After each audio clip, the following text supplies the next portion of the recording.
name's Danny Goodayle. I'm half of Just a Pixel, the other half is Roberto, who's sitting over there. We are making a game called Light, and to be honest, it's been a very stressful last few months. We started off as sort of a prototype, and we wanted to make a quick stealth game because we enjoy making stealth games, and I should probably go down the slide. I've never done this before, so this is terrifying. Right, who are we? Yeah, got lost that one. Me, what is Light? Light is a 2D stealth game where you sneak around buildings and either steal objectives or knock out guards, avoid them, you hack into terminals, you turn off cameras, you unlock doors. That's pretty much, like, we wanted to make a really simplistic stealth game that just had all the stealth elements that we've always wanted in games. Like Metal Gear Solid is probably the biggest influence, almost. And then, yeah, that's it. We started out in August last year. I actually bought an asset on the Unity store called Volumetric 2D Lights, which is basically doing all that lighting effects in 2D. It made my life so much easier. And then we put that together in a day, played around with it, and said, "This is cool. Let's make some more levels." And then everything was simple because we don't have any artists. We things cubes. I make every single game of mine in cubes. It's horrible. It's terrible. But it ended up, we put it on Greenlight, and that happened within a day of like just being spiked. I was like, it's kind of crazy. We didn't realise it was like something people want to play. So then we said, okay, let's actually set out and make some proper levels, let's make an alpha, get a prototype out there, see what people think. Then expanded it, put artwork in. We wanted to make it bigger after that, and we said, okay, to make this a fully fledged game, we're going to need artists, musician, which by the way, Gavin is also the musician for our project as well. We need a musician, we need artwork, and we need level design, time and money to do this. Otherwise, we're going to be doing it for big contracts. So we kickstarted it. We are terrible at cameras, apparently. The second there's a camera in front of me, I start freaking out, I can't talk. So we found it very difficult to make a decent, convincing Kickstarter where people actually listen to us and actually want to back us. We also were in the middle of a contract at the same time. So that was like a nightmare as it is. So in the entire month of that, I was half on the contract. Rob was also like half managing a contract at the same time. So that was what we did wrong. The good thing was we kind of cemented down everything we wanted to make. We produced a playable game, and we got a hell of a lot of feedback from people like saying, like, wouldn't it be cool if you did this? Would it be nice if you had this? Or this sucks, get rid of it. And then I got a random email in the middle of Kickstarter from Team 17 saying they want to publish us, which kind of scared the hell out of me. I didn't believe them. I thought it was a spam email for a long time. And then I emailed them back, and then we got talking, and we spent about 20 days kind of, Rob was checking contracts, like, what is going on, is this real? We're like, okay, fine. Then they published us for the Kickstarter amount, which was awesome. And then we got greenlit straight after, which was really weird, because we kind of said, like, okay, we've got a publisher, now we've, like, I think it took 2-3 weeks later, we got Kickstarter greenlit, 1 week later. Then I started freaking out, like, okay, this is actually going to happen, it's going to be on Steam, there's so many, I'm a programmer, so every single thing is like, okay, this could break. It's got to fit multiple resolutions, and it's got to support key bindings and all this crazy stuff, and it was horrible. And then, we have to make it. We have to polish everything, and it has to be a decent game, and we had feedback and deadlines and QA, and told that several platforms have to be involved, and then it's just gone from being a prototype, whereas my system, I can run it on my computer, and I show it off on my laptop, and it's my controlled environment to, okay, I don't know who's going to be playing this, so like, it's going to work with everything, no matter what, and that's scary. That's really scary. Pretty more scary than this still. About 6 months of my life has been spent doing that every single day. I haven't really went out much because of that. I was moving from task to task. We have a Jira system, which Rob is just constantly adding tasks, and it's like a never-ending list of things that need to be changed or fixed or made better. You say sorry now. Mistakes. Okay. I did a course in computer programming with my lecturer there, actually, which is cool. Hello, Darren, is my old computer science lecturer, computer games lecturer. But I wrote a AI called Go, which is sort of a planning algorithm. And I thought really cool if all the guards had this kind of, unpredictable pathing. They walked around in different ways, they interacted differently. Like they walk into a room and then instead of just straight going for the nearest object, they decide, okay, I'm getting hungry, I'm going to go to the fridge and go open the fridge and go do that. It sounds really cool in theory, but that's really difficult to make. Like, I already had half of it written, and then I ended up spending, how long was it, 10 weeks writing AI code, which made me go crazy. And yeah, I underestimated it. It took forever. It led to huge amounts of stress because the project was then like lagging because only programmer means if I'm not working on the gameplay, I'm not working on the design. It means everything starts slowing down. Let's say something too. I don't like delegating. I used to be terrible. I didn't like let people touch my code or don't touch the level design because it's not right. Because if you touch this and something might break, don't ever do that. Just give people code from the very beginning. She's probably got a good example. By the way, if you can see the picture there, this is what happens when you you give needs to the AI and they all try to go to the toilet at the same time.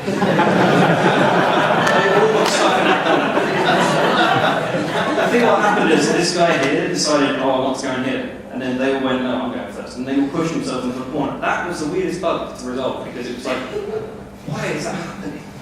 That's why you don't use planning algorithms because they plan. Yeah, I was attempting to code everything and design everything at the same time. And Rob was like designing a lot as well, but it was like if there was a sprite needs to go in or a design or something, I need to code it and make it. Yeah, I burnt out massively. I was like, I didn't realize for a long time it was burnt out, but like I think I spent about a week off and I suddenly felt really happy and fine again instead of being this terrible, like I hate everything, I hate games. Yeah, don't work yourself to the ground, it's not worth it. My own fault, I should learn to work well with others. So,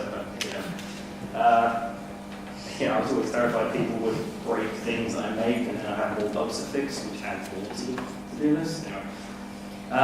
Then I got an email saying we're going to Res, and that was really worrying because it's like last month we found out we're going to Res, and we didn't know we were going, and suddenly we now have to have a playable game that everyone's going to play, and suddenly there's so many people that haven't got my system. I don't know what the system's even like there. It must not crash, which is terrifying again. Letting people give you feedback on the game is pretty difficult, especially when you spend so much time on it. You don't want people to say, this sucks. You want it, constructive feedback is great, but still you're going to get the odd, this is bad. But I don't know, hopefully that won't happen. But it still scares the hell out of me. Putting everything together right. We've had the last month just the most crazy turnaround of everything. We had to rebalance all the gameplay. We had artwork being made by Ben, who's not here. Gavin made a load of music. Fantastic, by the way. He keeps iterating the sounds. It's like, oh, we want like this. He just constantly churns out different styles. Like, oh, like this? No. But then, like, this is crazy. It's amazing. Anyway, Rob and Gavin worked well together. It's fantastic. It was like, he actually changed some of the design elements because of the music he wrote, which is awesome. I had to rewrite the entire UI and make it, and again, that was horrible. Tutorials. It wasn't all horrible, was it? It's terrible.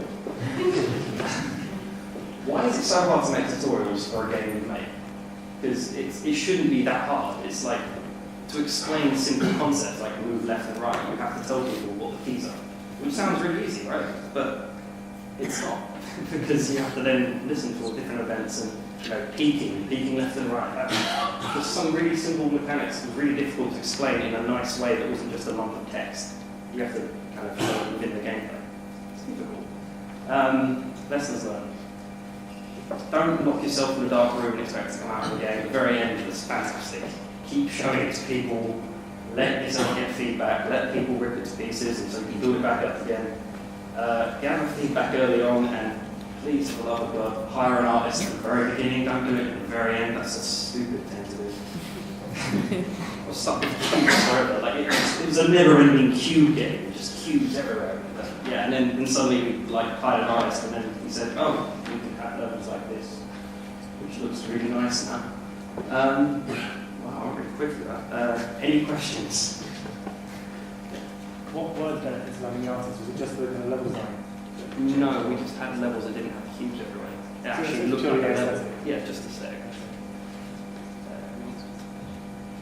I was going to say, in hindsight, do you think it's better going with Team 17, or if you had got the Kickstart funding, would you have grown rather than done it yourself? It's a difficult one, really. To be honest, Team 17 have just kind of been very hands-off the whole thing. They've let us just make the game, and if we asked for help, they've given it. And it's, to be honest, they've been really helpful. We needed some stuff done, and they sent over a load of, oh, it'd be cool if like the design was like this, because we got stuck at a point where we didn't really know where else to turn. We didn't want to ask people like, what do you think design-wise we should do? So we asked them, and they have their experience, so they said it would be helpful if you work this way. Which, I mean, it's just more. If it was a Kickstarter, we'd have more time. But if we had more time, it's a self-imposed deadline. You could always push it back, and then you'd end up running out of money. I mean, we're self-funding, so we have to have money in order to make this. Otherwise, it won't happen. So it's a double-edged sword, really. I mean, if you want a publisher, you can make it, but you'll have deadlines, really tight deadlines too. Or you could do it on your own, and I don't know, as long as you can fund it, great. That's the only thing. Cool. Anyone else? You had in your slide, get feedback early but not too early. Where do you see like the line between early and too early? Too early would be, I don't know, say it has nice mechanics, but it's not really kind of well thought out. It's sort of broken, and like you don't want to show someone like a buggy mess. You want to show someone like a game which is functional, works, doesn't crash, and kind of gets the point across, but isn't completely fleshed out as like every single level is designed or like narrative and stuff. Just get something in front of people to play. I'd say that's probably the best way to go. What advice would you have for going from having a game that just runs on your own machine and is yours and everything works for you to getting it for everyone? Have a QA department. best suggestion, really. One benefit with Team 17 is they have their own QA department. So you send them a build, they then send back about 400 bugs, which scares the crap out of them. So yeah, that's one benefit as well. So if you went completely self-starting, you'd have to worry about QA, which is Rob's ex-QA, so she knows exactly how much of a pain that is. Anyone else? What's like for that? I can't answer that. We're going to Reds next week, so that's the first time anyone's seen it in about, how long was the last time you said? Months, so like 3-4 months no one's seen it, so it's been a big jump since the last time anyone's seen it. Cool. So talking about it's bad to have a big contract while working on it like that? Yeah, don't do that. That's you only have so many hours in a day, so if you're spending like 3 days a week on your game and 2 days a week on a contract, you have to switch between different code bases and learn it. It's just not do it. It's not worth the hassle. I mean, But was there any problems with the contract itself, the agreement, or was it just the oh time? no, that's more. We were doing freelancing at the same time. So during the Kickstarter, we had to fund ourselves to do the Kickstarter, so we had to freelance. In all truth, it had actually when we were considering taking this contract, the contract actually took about 3 times longer than we expected. So it means something that should have been a couple of weeks or 2-3 weeks or also it should have been. It became something I don't know, nearly 2 months. About 4 months. Or so. Horrible. It was this Skylanders thing, and it kind of had this really nice concept, and we said, okay, we'll make it. It'll take 3 weeks, and then project load and drag. It ended up being about 4 months, which then ran over into our Kickstarter, which then meant we need to kind of focus. I was doing mostly the project while she was doing the Kickstarter, and then I wasn't there to make the prototype, so it didn't go as well as we hoped it would. But it worked out in the end. So, cool. Anyone else? Yeah. You got a contract from Team 17. Yeah. Have you got any kind of tips about things to look for in publishing contracts? Things that you thought weren't quite good, you want changing? To be honest, the Team 17 contract was fairly standard. Very, very nice, actually, for developers. So I can't talk about what the actual contract said, but there was some, like other contracts, like with different publishers, they kind of catch you out on revenue share. So I don't know, like I'd say, at least a 50-50, obviously you don't want to go any higher, like 37 or something, you know, in their side, it's not worth it. You end up never making money back. Yeah, so leases are Higher risk asset too. to always have a look at it, because it is easy to just look at contracts and go like, oh, that looks fine. There's so many loopholes that they need to be closed. I mean, the 20 days that was there, it was just simply going back and forth with the lawyers discussing, you know, oh, that bit we need to clarify a bit more, because, you know, it can backfire both sides, and we don't want that. So definitely. Yeah, just get a lawyer and you want to help yourself out. Yeah. Anyway. So it's worth just investing that little bit of money, you might save it. Yeah. Any recommendations, lawyer? I couldn't hear it. Any recommendations on lawyer?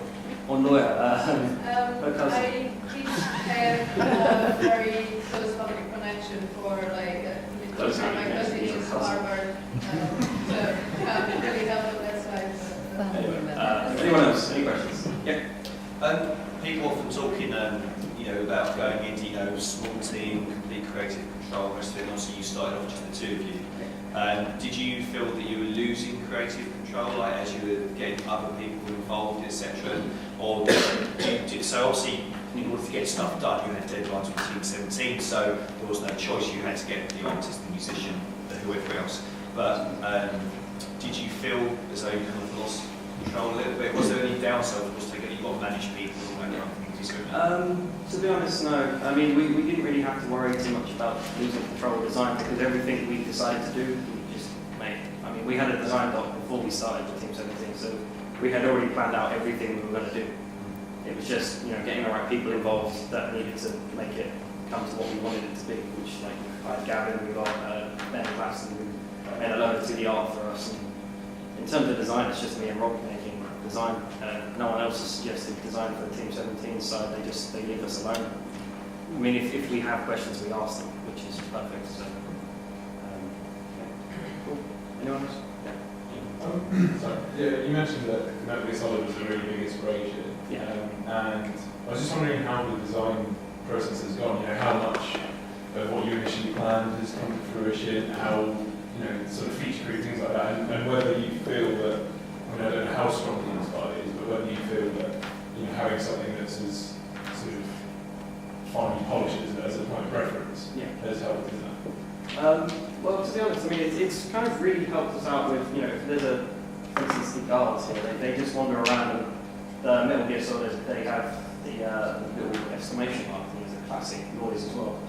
We don't have that, but we have this view cone, so it kind of helped us to kind of flesh out what we would like the game to have. Like, it was a good starting point, and we said, like, okay, this is good. And then we also wanted to have, like, the hacking in the games, when we didn't want it to be, like, complicated typing of over weekend. It was just, simple, click a button, you hack it. And then it's I don't know, it's nice to have a basis of the designs, instead of just jumping headlong into unknown territory. Kind of what you want to go for. I mean, I'd say if you ever want to design a game, you need to look at other games that inspire you and say, like, okay, what do I like from all of these? Can I make something cool from all these different mechanics? Don't just try and make something completely new and without any references to anything, because you've got no guidance or references to look back on. So it's probably best solution. Anyone else? Right in the corner. Sorry, I just want to I'm a lawyer, so I just endorse the comments that you made. You can endorse one, I would say. I mean, one of the questions I had is that when you get sort of a publishing contract, do you retain all the rights in the code and in the design? Yeah, we retain everything. You retain everything? Yeah, the only thing they have is rights to exploit the product. The right to publish it? Yeah, just the right to sell the game for us. And when you hire artists, when you get music, are they then part of your company? Or they're freelancers who we contract on just for that project. So I mean, if later down the line we have enough money to actually build an actual studio, more than just me and her, it's going to be, we'll get them on a permanent basis, and Rob does the accounting. So ask us later when we're not in a big crowded room. We can't talk about contracts on a camera as well. It's really I just realised I'm being filmed, and now I'm really We can edit it. Now I can't stop looking at it. Right, anyone else? No one? Cool, yeah. Was this as scary as you thought it would be? No, really not. I'm more worried about Res now. one. This is fine. I know most of the people here. Like, so cool. Right. Cool. That's it.